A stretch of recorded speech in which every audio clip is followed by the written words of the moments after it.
आपण पाहत आहात कराड टुडे न्यूज।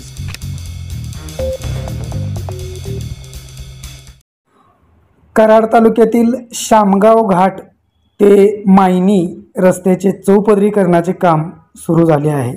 या कामासाठी मोठ्या प्रमाणात खोदकाम करण्यात येत असल्याने अनेक ठिकाणी खडी मुरुम टाकण्यात येत आहे। त्याचबरोबर काही ठिकाणी वृक्षतोडी सुरू आहे।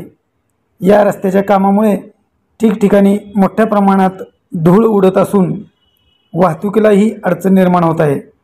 या चौपदरीकरणाच्या कामामुळे शामगाव घाट ते मायनी कडे जाणाऱ्या नागरिकांना कराड सुरली घाट कडेगाव विटा मार्गे मायनीला जाणे सोयीचे ठरणार आहे।